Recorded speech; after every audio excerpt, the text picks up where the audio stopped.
আসসালামু আলাইকুম সুপ্রিয় শিক্ষার্থীবৃন্দ, আশা করি তোমরা সবাই ভালো আছো, সুস্থ আছো, ঘরে আছো, নিরাপদে আছো। আজ আমি চতুর্থ বর্ষের অ্যাপ্লাইড অ্যান্ড ইকোনমিক জুলজি থেকে একটা টপিক পড়াবো, হচ্ছে ল্যাক কালচার। আমি তোমাদের সাথে আছি রুনা লাইলা, সহকারী অধ্যাপক, প্রাণীবিদ্যা বিভাগ, ঢাকা কলেজ। আমরা এর আগে অ্যাপ্লাইড জুলজি থেকে পড়িয়েছি হচ্ছে এপিকালচার, সেরিকালচার, আর তারই ধারাবাহিকতা আজকে আমরা পড়াচ্ছি হচ্ছে ল্যাক কালচার। ল্যাক কালচার বলতে কি বোঝায়? তার আগে ল্যাক শব্দটাকে আমরা যদি জানি, তাহলে লাক্ষা হচ্ছে এক ধরনের কীট। সেই কীট থেকে এক ধরনের রেজিন বা পদার্থ উৎপন্ন হয়, তাকেই বলা হচ্ছে লাক্ষা। এটার আমরা বিস্তারিত আরো বলবো। তাহলে প্রাণীবিজ্ঞানের যে শাখায় এই বিজ্ঞানসম্মতভাবে এই লাক্ষা কীট প্রতিপালন, লাক্ষা সংগ্রহ, উৎপাদন, লাক্ষা বাজারজাতকরণ ইত্যাদি বিষয় সম্পর্কে বিশদ আলোচনা, পর্যালোচনা, গবেষণা ও অধ্যয়ন করা হয়, তাকেই বলা হচ্ছে তাহলে লাক্ষা চাষ। তাহলে লাক্ষা চাষ কোথায় হচ্ছে? যেখানে গবেষণাগারে, যেখানে লাক্ষা সম্পর্কে সব ধরনের সংগ্রহ, উৎপাদন, প্রতিপালন এবং বাজারজাতকরণ সব সম্পর্কে বিশদ আলোচনা করা হয়, তাকে বলা হচ্ছে লাক্ষা চাষ। তাহলে সংস্কৃতির লাক্ষা বা লাক্ষা বলতে লাক্ষা এবং কালচার বা চাষ বলতে আমরা ল্যাক কালচার বলে থাকি। তাহলে এটা যদি আমরা শ্রেণীবিন্যাস দেখি, সেটা হচ্ছে এটা একটা আর্থ্রোপোডা পর্বের প্রাণী। এটার ফাইলাম হচ্ছে আর্থ্রোপোডা। এটা অবশ্যই একটা ইনসেক্টা বা পতঙ্গ, তাহলে এটার ক্লাস হচ্ছে ইনসেক্টা। এটার অর্ডার হচ্ছে হেমিপটেরা। হেমি অর্থ হচ্ছে অর্থ হাফ এবং টেরা অর্থ উইং। তার মানে হচ্ছে এটার অর্থ এটা ডানাটা হচ্ছে হাফ ইলেকট্রযুক্ত। সাব অর্ডার হচ্ছে হোমোপটেরা, আর ফ্যামিলি হচ্ছে ল্যাসিফেরিডে, জেনাস হচ্ছে ল্যাসিফেরা, স্পিসিস হচ্ছে ল্যাসিফেরা লাক্কা। তার মানে হচ্ছে এটার লাক্ষা যেটা আমরা বলছি কি, সেটা কোনটাকে বলছি আমরা?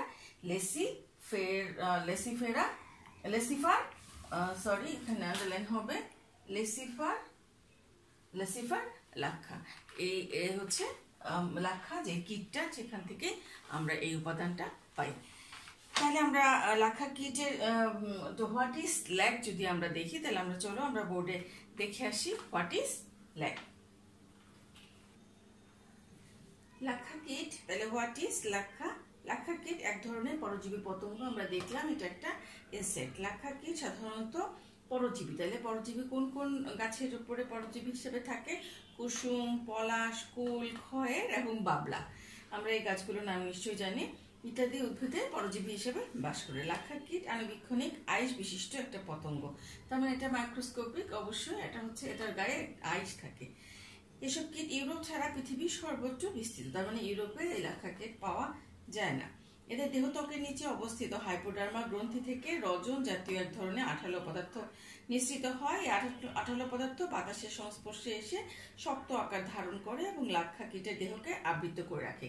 তার মানে হচ্ছে এই রেজিনটার লাক্ষা কীটকে প্রোটেকশন দেওয়ার জন্য, তার দেহকে প্রোটেকশন দেওয়ার জন্য আঠালোটা পদার্থটা নিঃসৃত হয়। এই রেজিনটাই হচ্ছে আসলে আমাদের ব্যবহৃত সেই ল্যাক, যাতে লাক্ষা কীট প্রতিকূল অবস্থা থেকে রক্ষা পায়। লাক্ষা কীটে আঠালো রজন সদৃশ কঠিন অবস্থাকে সাধারণত গালা বলা হয়ে থাকে।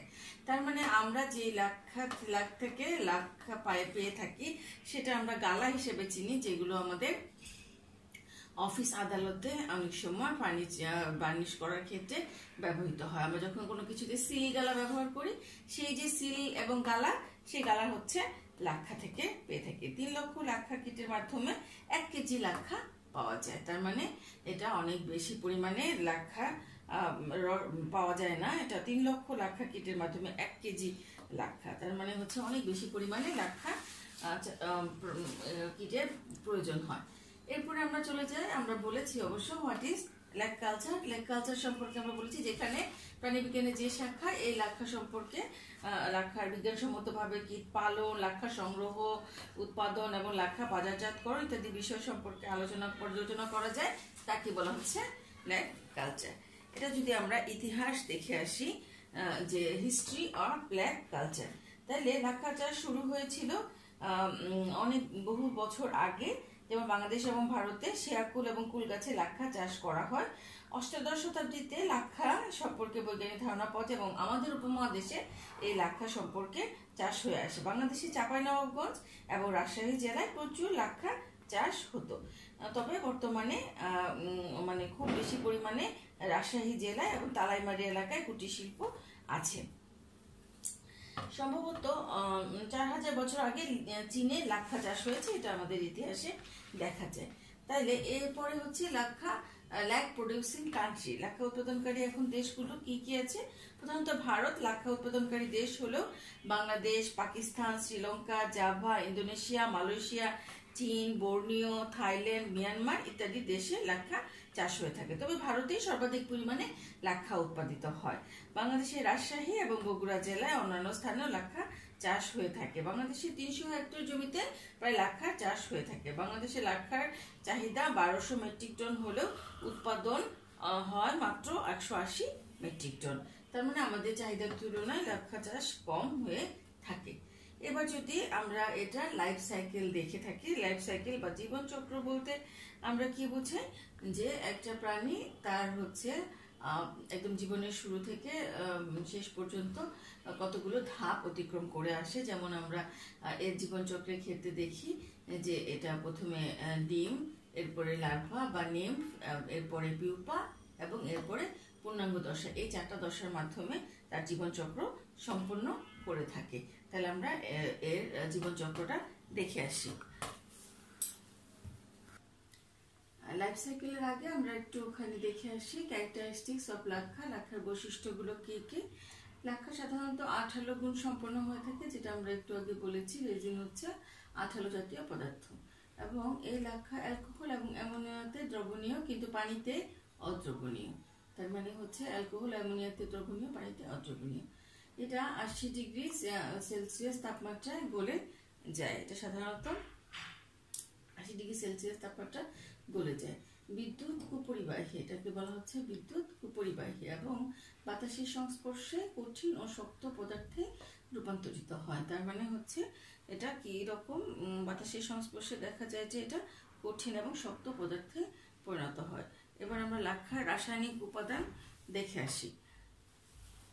কেমিক্যাল কম্পোজিশন অফ লাক্ষা যদি আমরা দেখে আসি, তাইলে কেমিক্যাল কম্পোজিশনে দেখা যায় কি কি থাকে। পানি হচ্ছে 3% আর মোম হচ্ছে 6%।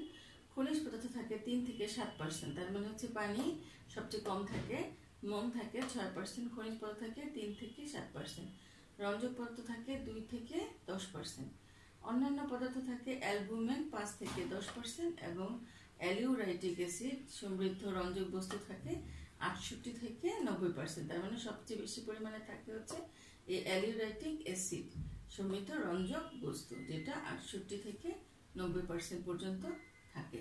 তার মানে লাক্ষার মূল উপাদান হচ্ছে এই অ্যালিউরাইটিক অ্যাসিড সমৃদ্ধ রঞ্জক পদার্থ।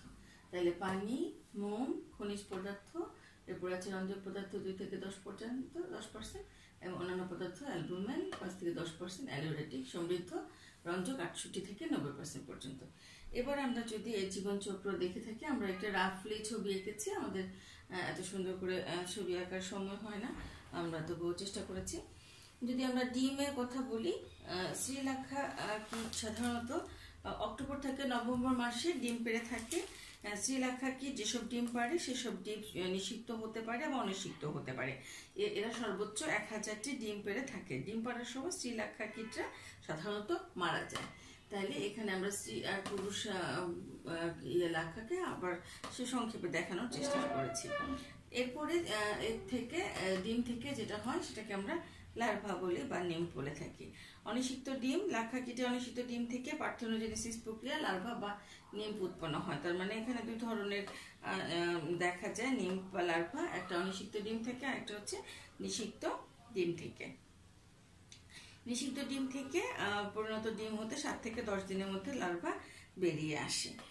তাহলে এখানে ডিম থেকে লার্ভাগুলো সাধারণত ঝাঁকে ঝাঁকে বের হয়, একে আমরা সোয়ার্মিং বলে থাকি। সোয়ার্মিং হচ্ছে কিনা ঝাঁক বেঁধে কচি পাতার সন্ধানে বের হয় এবং আশ্রয় নেয়। এরপরে হচ্ছে পুরুষ লাক্ষা দ্বারা সৃষ্ট লাক্ষা লম্বা এবং চুরুটাকৃতির হয় এবং স্ত্রী লাক্ষা হতে লম্বা ডিম্বাকৃতির হয়। যেমন পুরুষ থেকে হচ্ছে এই লার্ভা এখানে খুব একটা বোঝা যাচ্ছে না, তো পিপার ক্ষেত্রে একটু ডিফারেন্স দেখা যাচ্ছে। এটা স্ত্রী লার্ভা ডিম্বাকৃতি এবং পুরুষটা একটু লম্বাটে হয়ে থাকে। এরপরে হচ্ছে পিউপা। লার্ভাগুলো যখন নিম্ফ অবস্থায় থাকে তখন 3 বার খোলস বদলায়। শেষ খোলস বদলানোর পর যে দশা তাকে পিউপা দশা বলে থাকি। লাক্ষা কীটের এই দশা খুবই ক্ষণস্থায়ী। এই দশা আসার পর পিউপারা খাওয়া দাওয়া বন্ধ করে দেয়, কারণ এই দশার পরই পিউপারা পূর্ণাঙ্গ দশায় পরিণত হয়। পূর্ণাঙ্গ পুরুষের ক্ষেত্রে একটা হচ্ছে পুরুষ অথবা একটা মহিলা। এই পুরুষ পতঙ্গের দেহে অ্যান্টিনা, সরলাক্ষী, পদ, ডানা ইত্যাদি আবির্ভাব হয়। দেহের শেষাংশে কি থাকে? পায়োসিটা বা শিশ্ন দেখা যায়। পরিণত অবস্থায় এই পুরুষরা তাদের কোষ থেকে বেরিয়ে আসে এবং সঙ্গমে লিপ্ত হয়। এবং পূর্ণাঙ্গ স্ত্রী পতঙ্গ এর আকারে ছোট এবং স্থূল হয়ে থাকে এবং ডানা পা বিহীন হয়ে থাকে। এদের ডানা থাকে না, সাধারণত ডানা পা বিহীন হয়ে থাকে, যারা সবসময় গোলাকার থলে আকার ধারণ করে থাকে। এই স্ত্রীকোষের ভিতরেই এরা অবস্থান করে, এদের পা বা ডানা থাকে না। তাহলে এখানে তারা স্ত্রী পতঙ্গ যতদিন বেঁচে থাকে ততদিনই লাক্ষা বা রেজিন জাতীয় পদার্থের নিঃসরণ ঘটে। তার মানে হচ্ছে স্ত্রী আর পুরুষের মিলনের ফলে যতক্ষণ পর্যন্ত লাক্ষা মানে স্ত্রী পতঙ্গ বেঁচে থাকে ততক্ষণ পর্যন্ত এই গাছের বাহিরে রেজিন বা যেটা লাক্ষা থেকে নিঃসৃত হয় সেটা নিঃসৃত হতে থাকে। এবার আমরা চলে যাব লাক্ষা চাষ এবং এর সংগ্রহ পদ্ধতি। এবার আমরা collection and processing of luck culture, লাক্ষা চাষ বা সংগ্রহ পদ্ধতি অথবা লাক্ষা উৎপাদন কৌশল বা দেখে আসি। তাহলে লাক্ষা চাষ একটি জটিল প্রক্রিয়া, তবে বিজ্ঞানসম্মতভাবে লাক্ষা চাষ করলে খুব সহজে এর সুফল পাওয়া যায়। কীরকম? নিচে কিছু পন্থা অবলম্বন করতে হয়। প্রথমে ওয়েদার বা আবহাওয়া, এরপরে হচ্ছে rearing of host plant, rearing of black insect, তারপরে কালেকশন অফ ব্ল্যাক এবং মার্কেটিং অফ ব্ল্যাক। তাহলে প্রথমে আমরা দেখে আসি ওয়েদার, কি ধরনের ওয়েদারে লাক্ষা পাওয়া যায় বা আবহাওয়া। রেশম চাষের মতো লাক্ষা চাষের জন্য নাতিশীতোষ্ণ আবহাওয়া খুব উপযোগী। লাক্ষা চাষের উপযোগী তাপমাত্রা হচ্ছে 20 থেকে 30 ডিগ্রি সেন্টিগ্রেড। লাক্ষা চাষের জন্য বার্ষিক গড় বৃষ্টিপাতের পরিমাণ হচ্ছে 750 থেকে 1250 মিলিমিটার প্রয়োজন। তার মানে মোটামুটি ভালোই বৃষ্টির প্রয়োজন। এরপরে যদি আমরা দেখি রেয়ারিং অফ হোস্ট প্ল্যান্ট, কি ধরনের পোষক গাছ। লাক্ষা পতঙ্গ বা কীটের বসবাসের জন্য প্রায় 100 প্রজাতির পোষক গাছ রয়েছে। একটি রোগবিহীন পোষক গাছ সুস্থসম্মত লাক্ষা কীট নিশ্চিত করে। সাধারণত পলাশ, কুসুম, ডুমুর, বাবলা ও অরহর প্রভৃতি গাছে লাক্ষা চাষ হয়ে থাকে। তাই লাক্ষার ভান্ডার সমৃদ্ধ করতে হলে সুস্থসম্মতভাবে পোষক গাছ বাছাই করতে হবে। আর সেজন্য গাছকে লাক্ষা চাষ উপযোগী রাখতে হলে পোষক গাছে নিয়মিত যত্ন করতে হবে। পোষক গাছকে ছাঁটাই করতে হবে নতুন নতুন, যাতে পাতা উৎপন্ন হয়, তবে খুব বেশি ছাঁটাই করা উচিত নয়। এছাড়াও পোষক গাছের আগাছা পরিষ্কার করতে হবে। জমিতে মাঝে মাঝে সার দিতে হবে। শুকনো মৌসুমে গাছের জন্য পানি সেচের ব্যবস্থা করতে হবে। এছাড়া গাছকে সুস্থ সবল রাখতে গোবর, কেজি খোল ইত্যাদি জমিতে প্রয়োগ করতে হবে এবং খুব ভালোভাবে গাছের যত্ন নিতে হবে, কারণ গাছের যত্নের উপরে লাক্ষা ফসলের উৎপাদন নির্ভর করে। তাহলে পোষক গাছে বীজ লাক্ষা বা শিশু কীট দেওয়ার মাধ্যমে লাক্ষা চাষে সুস্পষ্ট সুফল পাওয়া যায়। পোষক খাতে বীজ লাক্ষা বা শিশু কীট লার্ভা সংক্রমণ করার ক্ষেত্রে কিছু বিষয় লক্ষ্য রাখতে হবে, যেমন সুস্থ লাক্ষা বীজ সঠিক পরিমাণে এবং হারে পোষক গাছে কচি ডালে লাগাতে হবে। তারপর বীজ থেকে শুকীট বেরিয়ে আসলে, লার্ভা বেরিয়ে আসলে বীজ সরিয়ে নিতে হবে। শুকীট বাছাই করার ক্ষেত্রে যেসব পোকা পোষক গাছে ভালোভাবে জন্মাতে পারে সেসব গাছে বাছাই করতে হবে। তার মানে প্রথমে আগে কি করতে হবে? সুস্থ লার্ভাযুক্ত যে প্ল্যান্টগুলো আছে সেই প্ল্যান্টকে বাছাই করতে হবে। এরপরে হচ্ছে লাক্ষা ইনসেক্ট, লাক্ষা পতঙ্গের যে পালন বা রেয়ারিং অফ লাক্ষা ইনসেক্ট। লাক্ষা উৎপাদনে সবচেয়ে বেশি ভূমিকা পালন করে স্ত্রী লাক্ষা পতঙ্গ, কারণ সঙ্গমের পরপরই পুরুষ লাক্ষা কীট মারা যায় আর স্ত্রী লাক্ষা কীট বেঁচে থাকে, আর তাই স্ত্রী লাক্ষা কীট হতে সবচেয়ে বেশি লাক্ষা পাওয়া যায়। এজন্য স্ত্রী লাক্ষা পতঙ্গের বিশেষ যত্ন নেওয়া হয়। পোষক গাছে থাকা অবস্থায় লাক্ষাগুলো যাতে ঠিকভাবে কচি ডালের রস শোষণ করে বয়প্রাপ্ত হতে পারে সেদিকে লক্ষ্য রাখতে হবে। এছাড়াও প্রাকৃতিক শত্রুর কবল থেকে লাক্ষা কীটদের রক্ষা করার জন্য লাক্ষা চাষিদের যথেষ্ট সতর্কতা অবলম্বন করতে হয়। এরপরে হচ্ছে কালেকশন অফ লাক্ষা। কিভাবে লাক্ষা কালেকশন করতে হবে? লাক্ষা পরিপক্ক হলে এর আবরণ শুকিয়ে গিয়ে ফেটে যায় বা হলুদাভ হয়ে যায়। তখন লাক্ষার পরিপক্কতার হার বুঝে পোষক গাছের কচি ডাল বা শাখা হতে লাক্ষার আস্তরণ বেচে লাক্ষা সংগ্রহ করা হয়। এভাবে চেঁচে লাক্ষা সংগ্রহ করাকে ছাড়ানোকে লাক্ষা বলা হয়ে থাকে। তাছাড়া এই ছাড়ানো লাক্ষাকে বস্তায় ভরে পিটিয়ে মুন্ডুর নিয়ে চূর্ণ করা হয়। তারপর চালানি চূর্ণ লাক্ষাকে চেলে বীজ লাক্ষা এবং অপদ্রব্য সমূহ পৃথক করা হয়। তারপর বীজ লাক্ষাকে পানি ও সোডা দিয়ে পরিশোধন করে দানারূপে সংগ্রহ করা হয়। তারপর দানারূপে লাক্ষাকে গলানো চুলার আঁচে লোহার লাঠি বা রডের সাহায্যে ধরে বিশেষভাবে জমা করা হয়। তারপর এগুলোকে টিকিয়া আকারে ঠান্ডা করে নেওয়া হয়। তার মানে লাক্ষার কালেকশন একটু কঠিন বলা যায়, কারণ প্রথমে একে চূর্ণ করতে হবে, এরপরে দ্রব্যগুলো পৃথক করতে হবে, এরপর দানারূপী লাক্ষাকে গলাতে হবে, এরপরে রডের সাহায্যে বিশেষভাবে জমা করতে হবে। বেশ অনেকগুলো ধাপ অতিক্রম করতে হয়। লাক্ষা বাজারজাতকরণ বা মার্কেটিং। লাক্ষা ফসল বাজারজাতকরণের ক্ষেত্রে আহরণের ভিন্নতা আছে, যেমন ফুলকি এবং আড়ি। সময় পূর্ণ হওয়ার অনেক পরে এই পদ্ধতিকে লাক্ষা বীজ আহরণ করা হয়। এই পদ্ধতিতে আহরণ সাধারণত অনেক পরে সম্পন্ন হয় এবং ঝাঁক বেঁধে দেওয়া শুকিরগুলো মারা যায়। আর আড়ি হচ্ছে সময় পূর্ণ হওয়ার আগে লাক্ষা বীজ সংগ্রহ করাকে আড়ি বলে। সময়ের অনেক আগে আহরণ করা হয় বলে শিশু শুকিরগুলো জীবিত থাকে। আড়ি অবস্থায় বেশি লাক্ষা পাওয়া যায়। সাধারণত বাণিজ্যিক দৃষ্টিতে আড়ি লাক্ষা এবং ফুলকি লাক্ষাকে ছড়ি লাক্ষা বলা হয়ে থাকে। এবং আড়ি ও ফুলকি লাক্ষাকে কি করতে হবে, বাজারে বিক্রি করে এবং এগুলো পরিশোধন করতে হয় মেশিনে। তারপর এগুলোকে কি করতে হয়, মেশিনে গুঁড়ো করে ছাঁকন প্রক্রিয়া ছেঁকে নিতে হয়। ছাঁকার পর potassium permanganate, calcium carbonate, sodium hydroxide মিশ্রিত পানি ছাঁকনকৃত লাক্ষা ধুয়ে পরিষ্কার করতে হয়। এতে করে লাক্ষা ব্যতীত অন্যান্য উপদ্রব্যগুলো লাক্ষা থেকে সরে যায়। তারপর ভিজা লাক্ষা শুকাতে হয়। লাক্ষা ছাকার পরে অনেক দূষিত পদার্থ লাক্ষায় রয়ে যায়, সেগুলো অপসারণ করার প্রয়োজন দেখা দেয়। তখন এরপরে বাজারজাতকরণ করার জন্য প্রস্তুত করা হয়। এই হচ্ছে মোটামুটি লাক্ষার প্রসেসিং কিভাবে। তার মানে আবহাওয়ার উপর নির্ভর করে এবং হোস্ট প্ল্যান্টগুলোকে আলাদা করতে হয়। এরপরে যেখানে যেই প্ল্যান্টের লাক্ষা কীট থাকে, যেমন স্ত্রী লাক্ষাগুলোকে যত্ন করতে হয় এবং সেখান থেকে সাধারণত রেজেন পাওয়া যায়। তারপর এটা কালেকশন করে সেগুলোকে বিভিন্ন ধাপে হচ্ছে লাক্ষা পাওয়া যায়। এরপরে সেটাকে আবার দুই পদ্ধতিতে বাজারজাত করতে হয়। এরপরে হচ্ছে আমরা যদি এটার প্রকারভেদ দেখি, বাজারে অনেক রকমের লাক্ষা দেখা যায়। যেমন আমরা দেখি স্টিক লাক্ষা, সিড লাক্ষা, শিলাক, রিফিউজ লাক্ষা, কিরি লাক্ষা, ওয়াটার সলিবল লাক্ষা, ব্লিচ লাক্ষা, গার্নেট লাক্ষা, হোয়াইট লাক্ষা এবং কালারলেস লাক্ষা। এদের মধ্যে আমরা একটু আগে বললাম যেটা ছড়ি লাক্ষা, সে প্রাকৃতিকভাবে গাছের ডালের উপর যে লাক্ষা তৈরি হয় তাকে আমরা ছড়ি লাক্ষা বা স্টিক লাক্ষা বলে থাকি। এটাই বেশি পরিমাণে কালেকশন করা হয়। এবং বীজ লাক্ষা, যেটা সিড লাক্ষার কথা বললাম, এটা দিয়ে পরবর্তীতে লাক্ষা চাষ করতে হয়। এবার আমরা চলে যাব হচ্ছে লাক্ষা পোকার রোগ, শত্রু, কীটপতঙ্গ এবং তাদের ব্যবস্থাপনা। লাক ইনসেক্টস ডিজিজ, পেস্ট এবং দেয়ার ম্যানেজমেন্ট। এক্ষেত্রে মৌমাছি চাষ, রেশম চাষের মতো লাক্ষা চাষও কিছু প্রতিবন্ধকতা আছে। প্রতিবন্ধকতা নিয়মগুলো যে দেওয়া হলো কি কি, প্রতিকূল আবহাওয়া, পোষক উদ্ভিদ এবং কিছু অনিষ্টকারী প্রাণী, যেমন পরভোজী প্রাণী, পরজীবী প্রাণী এবং ক্ষতিকারক প্রাণী। প্রথমে হচ্ছে প্রতিকূল আবহাওয়া। যে কোনো আবহাওয়া তীব্রতায় লাক্ষা চাষের জন্য প্রতিকূল আবহাওয়া, কারণ আমরা বলেছিলাম 20 থেকে 30 ডিগ্রি সেন্টিগ্রেড তাপমাত্রায় লাক্ষা চাষের জন্য উপযোগী। বেশি তীব্র শীতে উপযোগী আবহাওয়া না পেলে লাক্ষাকে ডিম পাড়তে দেরি হয়। শীতের তীব্রতা মাত্রা বেশি হলে লাক্ষাকে ডিম পাড়তে ব্যর্থ হয়। আবার অতিরিক্ত গরমেও লাক্ষাকে ঝরে পড়তে দেখা যায়।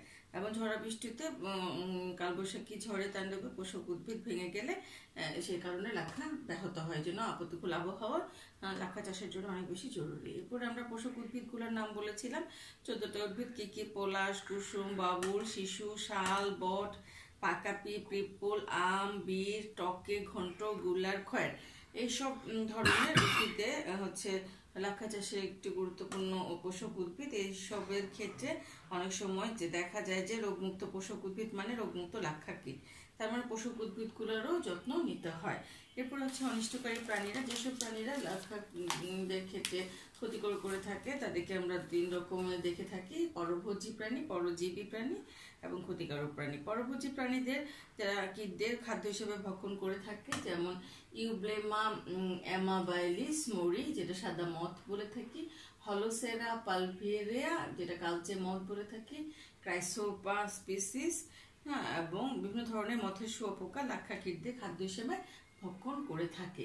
এরপর আছে হচ্ছে পরজীবী প্রাণী, কক্কোফ্যাগাস, কার্কিল মাঠ, অয়েন সাইট্রাস ডিউজি এবং ইউডিটোনা।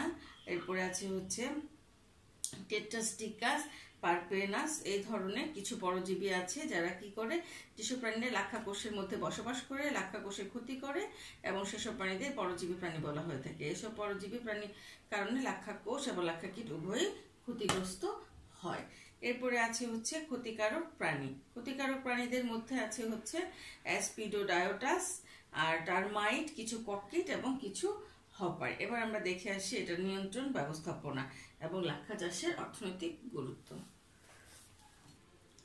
এবার লাক্ষা নিয়ন্ত্রণ যে কন্ট্রোল ম্যানেজমেন্ট, সেটা যদি আমরা দেখি, লাক্ষা কীট ও লাক্ষা ফসলের রোগ নিয়ন্ত্রণ ও শত্রু দমন করতে বেশ কিছু সতর্কতা অবলম্বন করতে হয়। যেমন সুস্থ সবল লাক্ষা ফসল সংগ্রহ করতে হবে, লাক্ষা ফসল ভালোভাবে পানি দিয়ে ধুয়ে নিতে হবে, নিয়ন্ত্রিত উপরে লাক্ষা ফসল চাষ করতে হবে এবং অত্যন্ত সতর্কভাবে লাক্ষা ফসল সংগ্রহ করতে হবে, যেমন পতঙ্গ না লেগে থাকে। চাক বাঁধার আগে লাক্ষা ফসল সংগ্রহে রাখা উচিত এবং অনিষ্টকারী পোকা দমন করতে হবে, এজন্য কীটনাশক ব্যবহার করা যেতে পারে। জাল ও ফাঁদে ব্যবহার করতে হবে। পোকামাকড় ও পরজীবী যুক্ত ডালপালা পুড়িয়ে রোগ দমন করতে হবে। এছাড়া গরম পানিতে ডুবিয়ে কেরোসিন ইত্যাদি ব্যবহার করে পোকামাকড় দমনের ব্যবস্থা করতে হবে। মাঝে মাঝে জমিতে সেচও দিতে হবে। এই হচ্ছে কন্ট্রোল ম্যানেজমেন্ট। এরপর যদি আমরা অর্থনৈতিক গুরুত্ব বা ইকোনমিক ইম্পর্টেন্স অফ লাক্ষা আর অথবা লাক্ষার ব্যবহার দেখি, তাহলে সেখানে কি কি হবে। আমরা অবশ্যই এটা কি বলেছি, রজন রূপে লাক্ষা ব্যবহৃত হয়ে থাকে। বর্তমানে কৃত্রিম রজনের বহুল ব্যবহার রয়েছে, সে কারণে লাক্ষার উপরে কিছুটাও চাপ কমে আসছে। তবু অর্থনৈতিকভাবে লাক্ষা চাষের অনেক বেশি আর্থসামাজিক গুরুত্ব। অনেক সময় পরীক্ষায় প্রশ্ন আসে যে আর্থসামাজিক ক্ষেত্রে আর্থসামাজিক লাক্ষার ভূমিকা বর্ণনা করো। প্রাচীনকালে লাক্ষা ভারতে এদের কসমেটিক্স এবং বার্নিশ, রেশম এবং উল রং করতে ব্যবহৃত হয়ে থাকে। চায়নাতে চামড়া জাতীয় দ্রব্য রং করতে লাক্ষা ব্যবহৃত হয়। কোমো জাতীয় সস, মদ, জ্যাম, ক্যান্ডির রং হিসেবে লাক্ষা ব্যবহৃত হয়। ভায়োলিন বার্নিশও লাক্ষা ব্যবহৃত হয়ে থাকে এবং দেশীয় ঔষধ শিল্পেও লাক্ষা ব্যবহৃত হয়ে থাকে। এছাড়া আমরা লিথোগ্রাফি কালি তৈরিতে লাক্ষা ব্যবহৃত হয় এবং বইয়ের সেলাকে ব্যবহৃত হয়ে থাকে। প্লাইউড এবং কাগজের শক্ত বোর্ড তৈরিতে লাক্ষা ব্যবহৃত হয়ে থাকে। স্বর্ণের অলঙ্কারের ফাঁপা অংশে গালা হিসেবে লাক্ষা ব্যবহৃত হয়ে থাকে। আয়না তৈরিতে, লোহার মরিচা রোধ করতে, চিঠিতে সিলমোহর করার জন্য, সংকর ধাতু, ওয়াটারপ্রুফ কালি, বৈদ্যুতিক ইনসুলেটিং পরিবাহী তৈরিতে লাক্ষার, ধাতব কয়েলের কোটিং, টিস্যু পেপার, ব্রোকেট, সুতা তৈরিতে, রাসায়নিক দ্রব্যের আঠালো পদার্থ হিসেবে লাক্ষা বেশি ব্যবহৃত হয়। মাটিক সামগ্রী, আলতা, নেল পলিশে লাক্ষা ব্যবহৃত হয়। খেলনা, চুলের কলপ, মোম, পেন্সিল প্রভৃতি লাক্ষা চাষ করে প্রচুর টাকা উপার্জন করা যেতে পারে। তার মানে এইসব দিকে চাহিদা রেখে আমাদের কি করা উচিত? অবশ্যই দেশে লাক্ষা চাষ করা উচিত। তাহলে এতক্ষণ আমরা দেখছিলাম হচ্ছে লাক্ষার চাষসমূহ এবং কিভাবে লাক্ষার সমস্ত কিছু আমরা এতক্ষণ তোমাদের সাথে বর্ণনা করেছি, যে লাক্ষা কিভাবে প্রথমে লাক্ষার চাষ কিভাবে করতে হয় এবং এটার কি কি ধরনের প্রতিবন্ধকতা আছে এবং তার রোগসমূহ, প্রতিকার এবং অর্থনৈতিক গুরুত্ব সবগুলো আমরা তোমাদের সাথে আলোচনা করেছি। এখান থেকে অনেকগুলো প্রশ্ন আসে, যেমন লাক্ষা চাষ কি সেটা পরীক্ষায় প্রশ্ন আসে, আসলে লাক্ষা কি সেটার পরীক্ষায় প্রশ্ন আসে। এরপর লাক্ষার ব্যবহার, অর্থনৈতিক গুরুত্ব এবং আর্থসামাজিক প্রেক্ষাপটে লাক্ষার ভূমিকা কি সেটা পরীক্ষায় প্রশ্ন আসে, এবং লাক্ষা চাষ কিভাবে করতে হয় সেটা পরীক্ষায় প্রশ্ন আসে। তাহলে আমরা এতক্ষণ তোমাদের সাথে আমি ছিলাম রুনা লায়লা, সহকারী অধ্যাপক, প্রাণীবিদ্যা, ঢাকা কলেজ। তবুও তোমাদেরকে আমি আবারও বলবো, তোমরা পড়ার সময়, ক্লাস করার সময় বই নিয়ে, খাতা নিয়ে বসবে, যাতে আমরা যেভাবে ক্লাসে পড়াতাম সেভাবে তো আসলে পসিবল না। তবুও আমরা করোনার সময় তোমাদেরকে যাতে সিলেবাসগুলো শেষ করে দেওয়া যায়, আমরা আমাদের চেষ্টা অব্যাহত রেখেছি। তোমরা ভালো থেকো, সুস্থ থেকো। ধন্যবাদ সবাইকে। আজকের মতো এখানেই শেষ করছি।